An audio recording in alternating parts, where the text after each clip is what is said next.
Señor presidente, señores asambleístas, pueblo ecuatoriano, uno de los compromisos más firmes que tenemos quienes conformamos esta nueva asamblea es luchar frontalmente contra cualquier acto de corrupción. Por esa razón, presenté una petición de juicio político que cumplió con todos los requisitos legales en contra del defensor del pueblo, el doctor Freddy Carrión Intriago.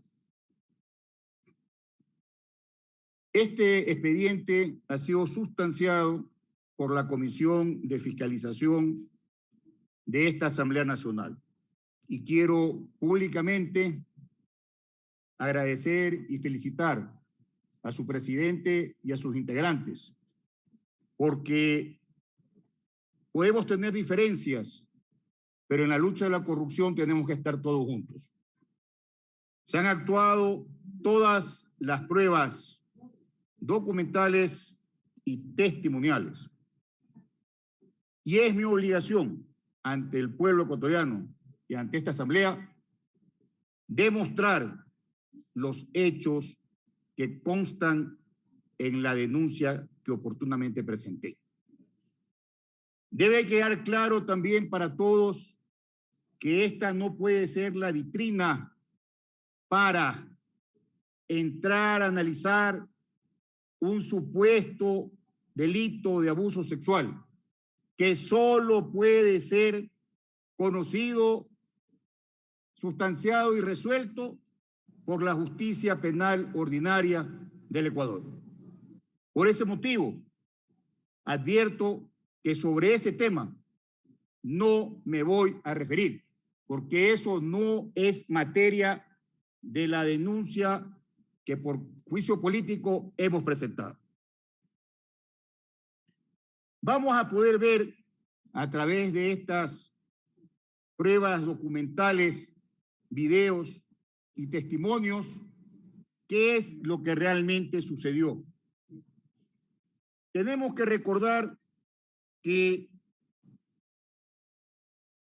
el presidente de la República de aquella época, el licenciado Lenín Moreno, firmó el decreto ejecutivo 1291, con el cual colocó en estado de excepción a 16 provincias, incluida la provincia de Pichincha y la ciudad capital, Quito, la ciudad capital. ¿Eso qué significaba? Que durante los días que duraba la excepción, a partir de una determinada hora, estaban prohibidas las reuniones sociales y también el libre tránsito. El defensor del pueblo, en su calidad de autoridad, no necesitaba sujetarse a esta prohibición, porque su carro tenía y tiene siempre esa libertad de transitar, siempre que lo utilice para desempeñar actividades relacionadas a la función que desempeña como defensor del pueblo. Dichas así las cosas, y para poder entender lo que realmente ha sucedido, en esta investigación que hemos realizado, pudimos detectar que los días 13 y 14 de mayo hubo reuniones previas, como se ve en el video debidamente actuado. En ese video, ustedes podrán observar, señores asambleístas, cómo el doctor Falconi, su esposa y en aquella época director jurídico del INEC ingresan a la Defensoría del Pueblo. Y no solamente que ingresan a la Defensoría del Pueblo, ingresan a las oficinas del doctor Freddy Carrión, 13 de mayo. Una vez que termina la reunión, que duró algún tiempo, el día 14 de mayo nuevamente regresa a estas dependencias públicas, ya no el doctor Falconi con la señora, sino tan solo el director jurídico del INEM, es decir, la otra persona que estuvo con ellos el 13. Ahora bien, esto que ustedes ven en sus pantallas ha sido ratificado por el propio doctor Carrión y por el testigo que él presentó ante el seno de la comisión. Me refiero a la señora Priscila Cettini, que es la esposa del señor doctor Carrión, tal como consta en el video que en este momento vamos a observar. Le pido, por favor, presidente, que coloquen el video. Proceda, secretario.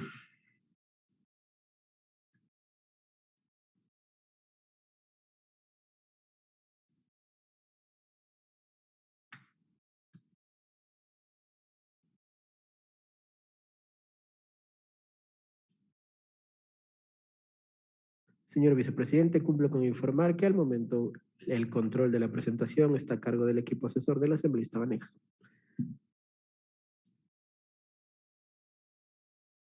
Su equipo, señor asambleísta, tiene el control, indica a secretaría, por favor, que nos ayuden. Aquí. Señor presidente, no es en mi equipo, es en el equipo de la asamblea.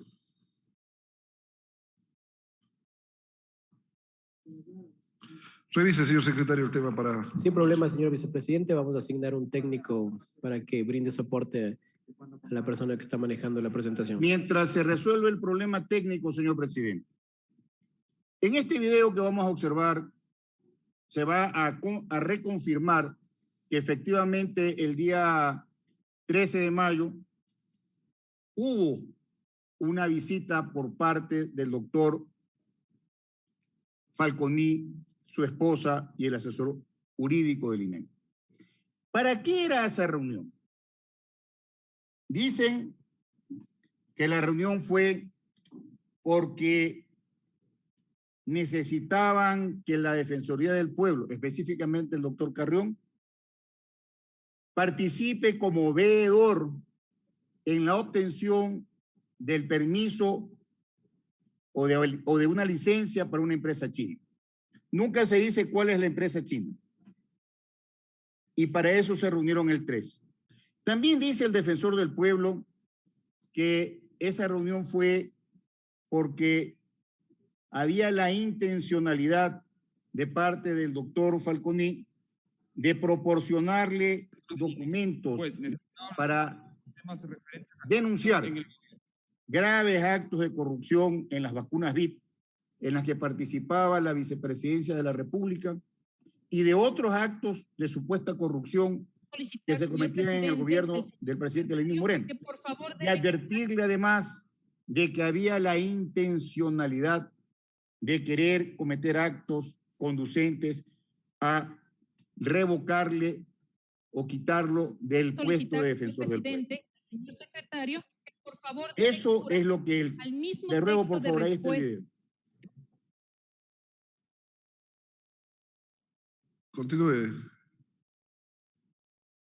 De mi esposo Freddy Carrión, página 13, párrafo último, así como también la página 14, párrafo 1, 2 y 3. Proceda, señor secretario, señor prosecretario.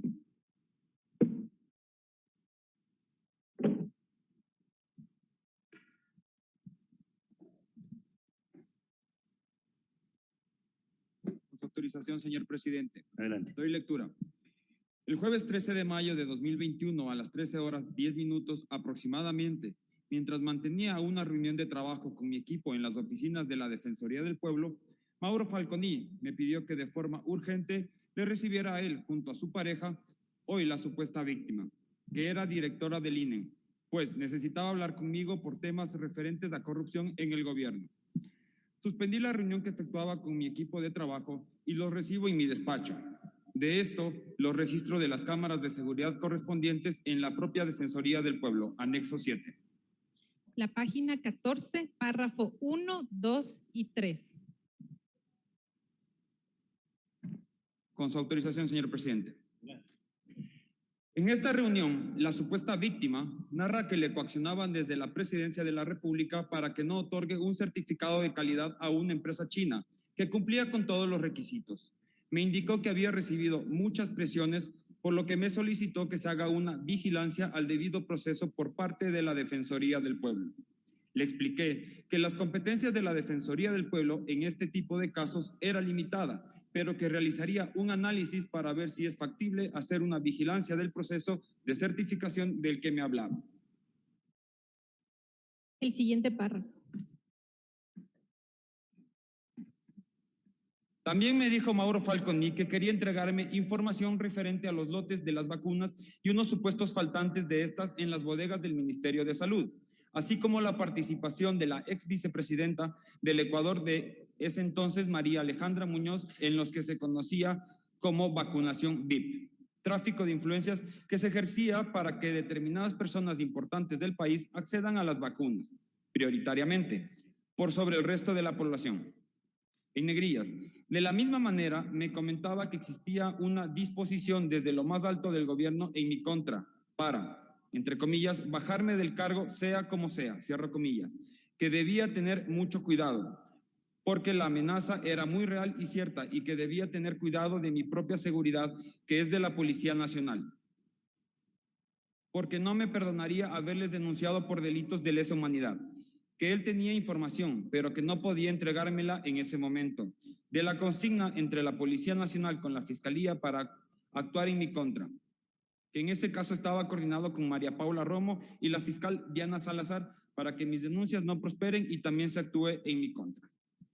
Finalmente, culminamos la reunión porque tenía que cumplir una agenda de trabajo. Es así que el día viernes 14 de mayo del 2021 me volvieron a llamar para ver si podíamos reunirnos en el departamento y hablar sobre el tema de corrupción del Ministerio de Salud. Tenía complicada la agenda y no concreté la visita. Hasta aquí el texto. Gracias, señor presidente.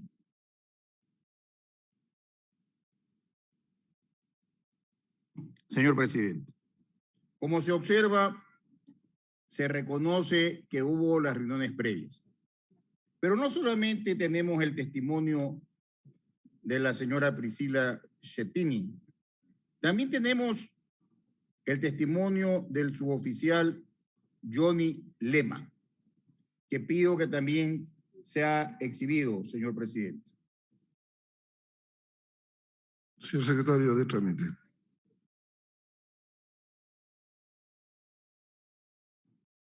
Usted es el custodio del señor defensor del pueblo. Era el custodio.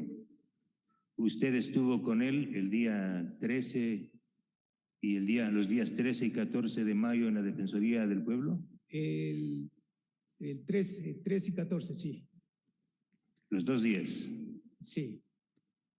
¿Usted vio entrar al despacho del defensor del pueblo al doctor Mauro Falconi el día 13 de mayo? El día 13, jueves, efectivamente recibimos una llamada del guardia de la Defensoría del Pueblo indicándonos que estaba el señor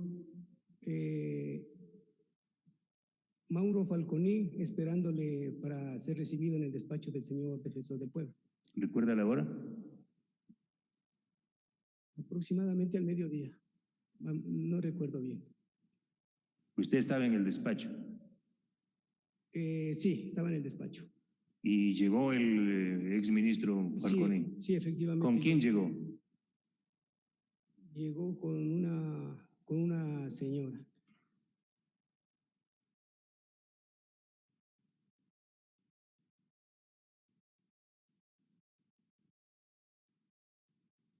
Gracias, señor presidente.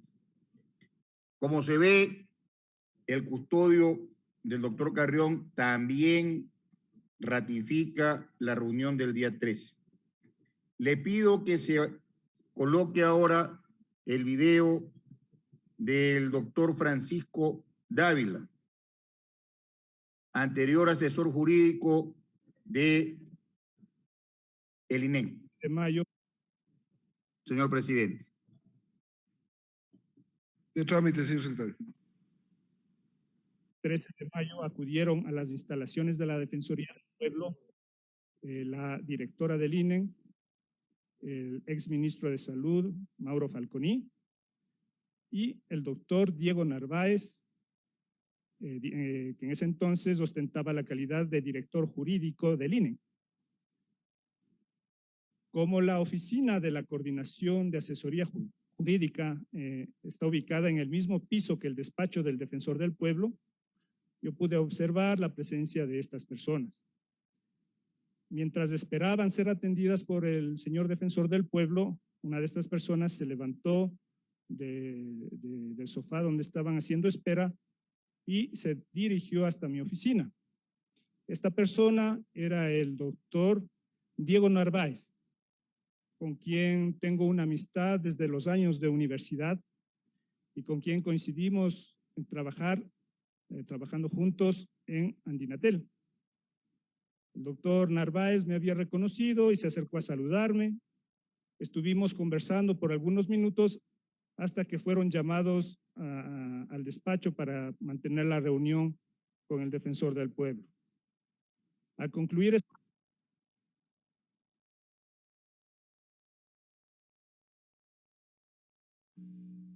Gracias, señor presidente. Con esto, señores asambleístas, estoy demostrándoles a ustedes y al pueblo ecuatoriano que la reunión del día 15 de mayo no fue una reunión casual. Había un motivo. Y el motivo está ahí, demostrado, con los testigos presentados tanto por el doctor Carrión como por este interpelante. De tal forma que el día 15 de mayo, sábado 15 de mayo, el doctor Carrión, en un carro de la institución y con un custodio policial que es el que acaba de declarar, se trasladaron al departamento del doctor Falconi. En ese lugar fueron recibidos en la parte subterránea por el doctor Falconi, que los subió hasta el 9º piso. Esa reunión, tal como lo ha señalado el doctor Carrión y están las pruebas actuadas, fue una reunión en la que hubo bebidas, me refiero a vino, a whisky, y que hubo también comida. El doctor Carrión ha sostenido que en una comida, se refería a unas alitas de pollo, le colocaron droga y él ya no se acuerda de nada. Sin embargo, tal como vamos a ir demostrando más adelante, en las pruebas toxicológicas que se realizaron, no hay rastros de que el doctor Carrión haya sido drogado. Tampoco ha logrado demostrar el doctor Carrión que en esa reunión del día 15 de mayo haya recibido por parte del doctor Falconi o de su esposa, haya recibido las famosas pruebas que demostraban que había las vacunas VIP desde la vicepresidencia de la República o de los otros actos de corrupción. Le voy a pedir, señora presidenta, que disponga que pongan el video del perito criminológico teniente Daniel Padilla para seguir con esta explicación. Muchas gracias, presidente. El video. Proceda, señor secretario. En el reconocimiento del lugar se ha recolectado 21 indicios. Yo solamente le quiero preguntar si entre los indicios que usted ha recopilado se encontraban botellas de whisky, vasos con alcohol, cigarrillos. Fueron encontrados indicios de esa categoría, fueron encontradas botellas de licor. Para ser un poco más detallado, indicios como el indicio número 2, 3 y 4, si es que no me equivoco, son botellas, la primera de whisky marca Johnny Walker, la segunda era una botella de Olpar y la tercera botella realmente no recuerdo en este momento, pero son botellas de las cuales se hizo la extracción de rastros de origen dactilar, las mismas se encontraban vacías y en efecto también se encontraron colillas de cigarrillo ya con signos de incineración en el lugar. Entonces, que el lugar en el que usted hizo la experticia es en el departamento 904. Departamento 904 de la Torre Guayacanas del edificio Plaza del Bosque Club Residencial. Muchas gracias. Gracias, señora presidenta. Esa prueba dada por un perito criminológico demuestra la existencia de las bebidas alcohólicas, demuestra que hubo una reunión social y demuestra que se hizo en el departamento 904 de ese edificio, que le pertenece al doctor Falcomín y es donde estuvo el doctor Carrión. Ahí se produjeron unos hechos que definitivamente son cuestionables y de los que yo, como he señalado, no me voy a referir. Sin embargo, sí tengo que puntualizar. Un funcionario público tiene que tener una conducta ética y probidad.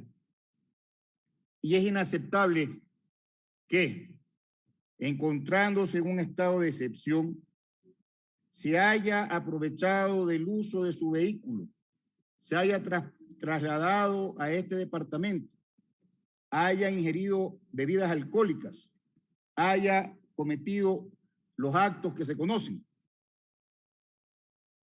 Que eso trajo como consecuencia que venga la Policía Nacional y que además hubo llamadas al Ministerio de Gobierno en donde decían que dejen las cosas ahí, que no pasaba nada. Pero es que el defensor del pueblo no tenía por qué estar en una reunión social a esas altas horas de la noche.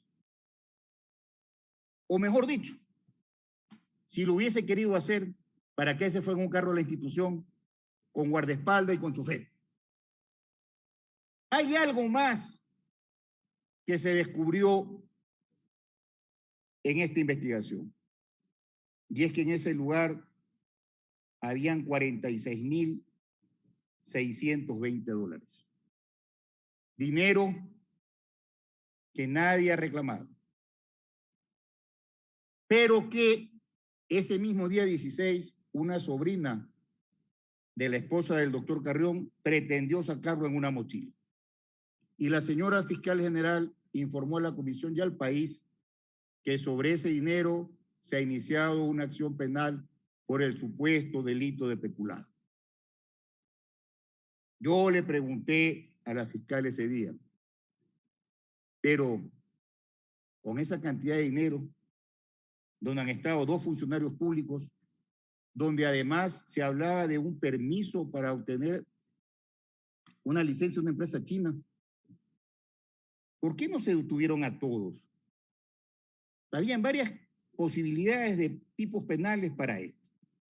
Sin embargo, quien maneja la acción penal en el Ecuador, por la estrategia que explicó, inició la acción de peculado. Pero lo cierto es que en ese lugar no solamente que había trago, sino que también había dinero.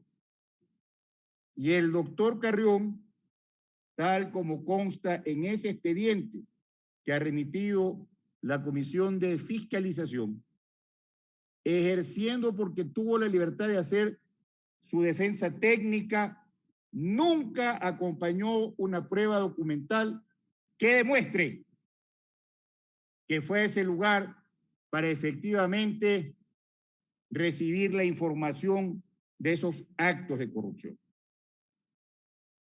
Ahora bien, el día 16 de mayo, el doctor Carrión queda detenido por el supuesto delito de abuso sexual.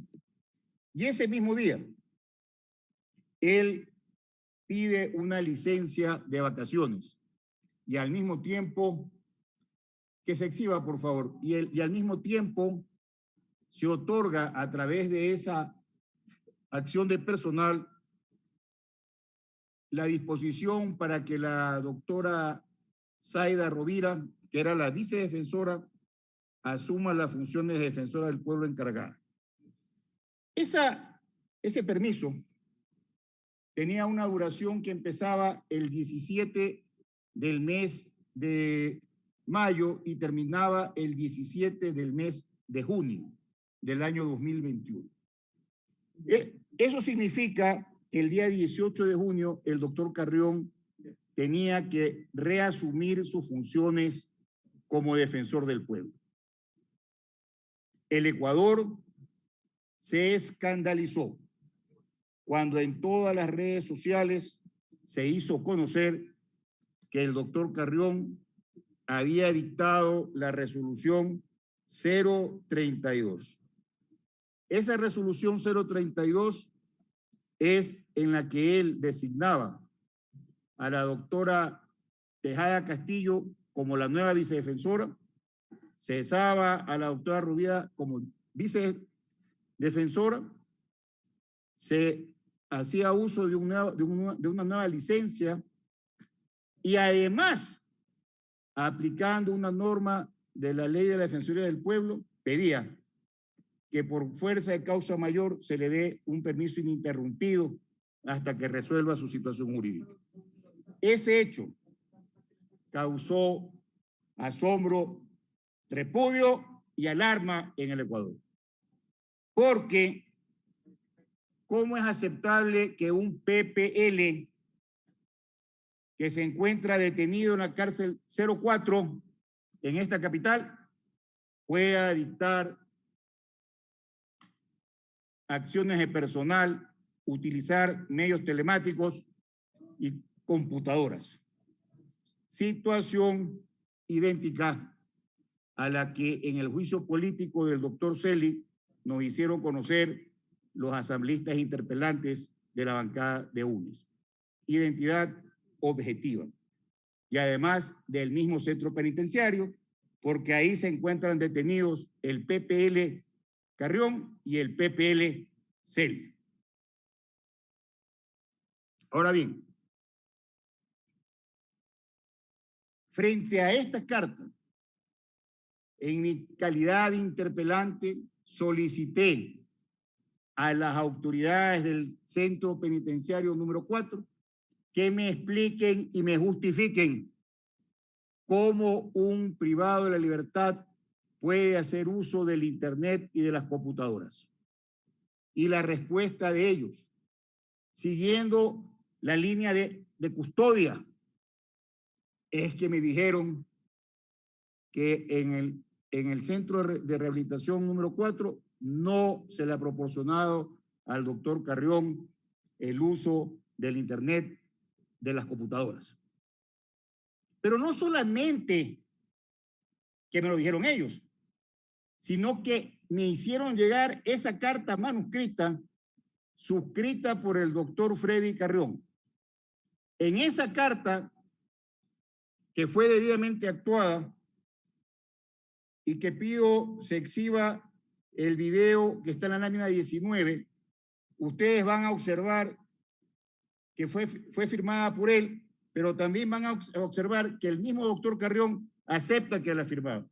Señora Presidenta, que exhiban el video 19. Voy a pedir, señor Presidente, que se exhiba el oficio manuscrito que ha sido firmado por el doctor Carrión mientras se encontraba todavía detenido en el centro de privación de libertad número 4. Que lo exhiban, por favor. Enseguida será atendido su pedido, señor asambleísta, por parte de Secretaría.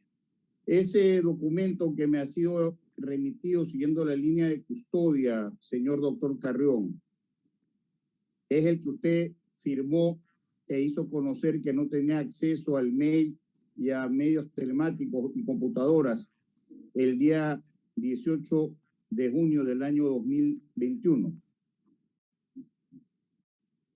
Respecto de ese documento que efectivamente yo lo firmé, en ese documento dejo claro de que no he utilizado ni he ingresado, obviamente, ningún tipo de equipo electrónico al interior del centro donde me encuentro detenido.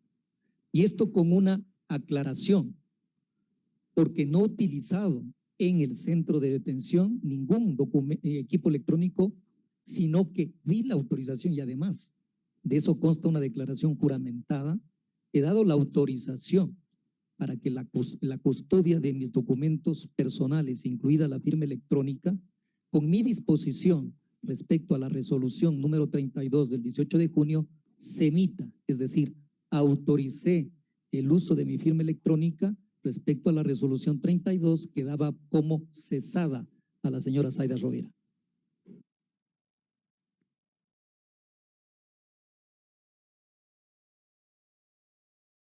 Como se observa, señora presidenta, el doctor Carrión reconoce que él autorizó el uso de su firma electrónica y además a sus abogados. Señaló inclusive quiénes son esos abogados. Dio los nombres. La pregunta es, ¿cómo? ¿Cómo pudo el doctor Carrión el día 18 de junio hacer uso de su firma electrónica, utilizar su correo electrónico, revisar con sus abogados el contenido de esa resolución 032, si él no tenía acceso al internet, no tenía computadora, no tenía celulares y no recibió visitas el día 18 de ese mes, ni tampoco el 17? Él dijo que había entregado un poder que tampoco fue exhibido, y era obligación de él adjuntar sus pruebas, porque prueba no actuada en un proceso es prueba que no existe. Y a nosotros nos corresponde resolver sobre lo que hay, no sobre lo que nos dice el doctor Carrión.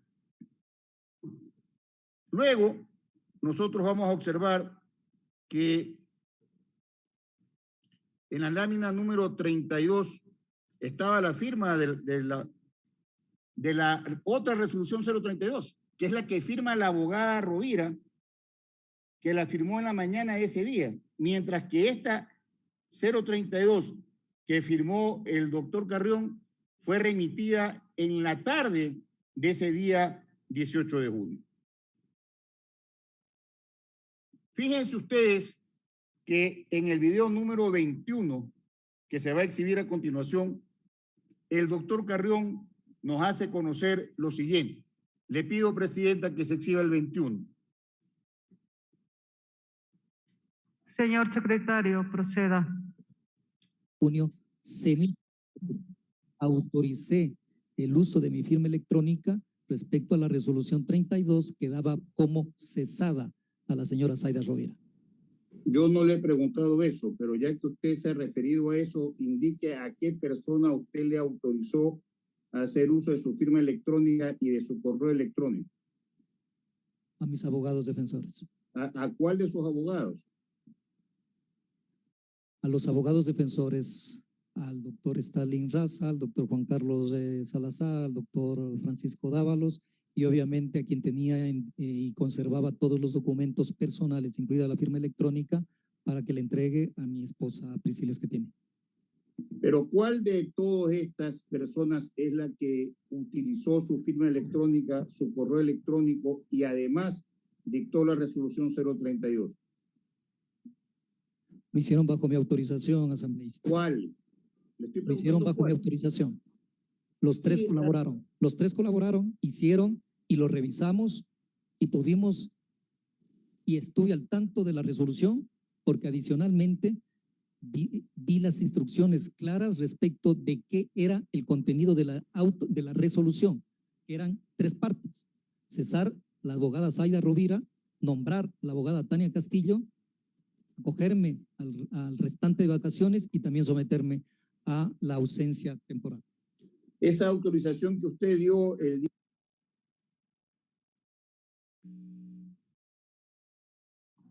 Bien, señores asambleístas y pueblo ecuatoriano.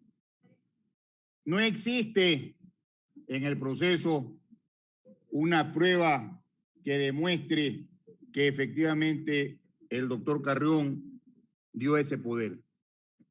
Pero está la declaración que él ha dado a la Comisión de Fiscalización, donde él está aceptando que siendo un funcionario público, él ha autorizado el uso de su firma electrónica, su correo electrónico, y además que ha autorizado a personas que son extrañas a la Defensoría del Pueblo, que son sus abogados, a dictar la resolución 032, con lo cual se está demostrando que él no ha actuado con probidad. Ningún funcionario público en el Ecuador puede dejar de cumplir con su responsabilidad. La responsabilidad de un funcionario público no es divisible. Somos nosotros los que tenemos que aceptar las responsabilidades para las cuales asumimos una función pública.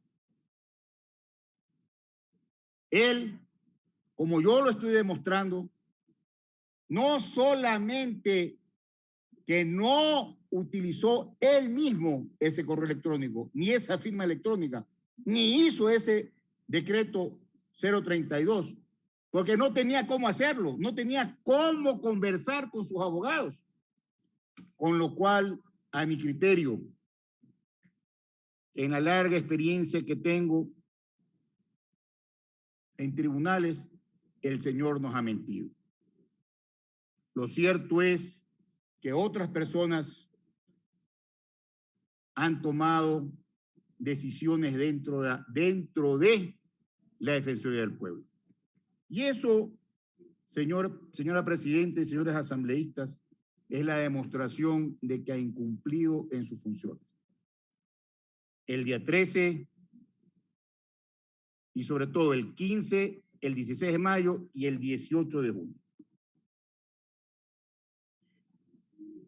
Yo le tengo que pedir a esta asamblea, además, que ustedes recuerden el siguiente hecho. Lámina número 22. En la asamblea, en esta nueva asamblea, ya hay un precedente legislativo. ¿En qué consiste ese precedente, compañeros asambleístas?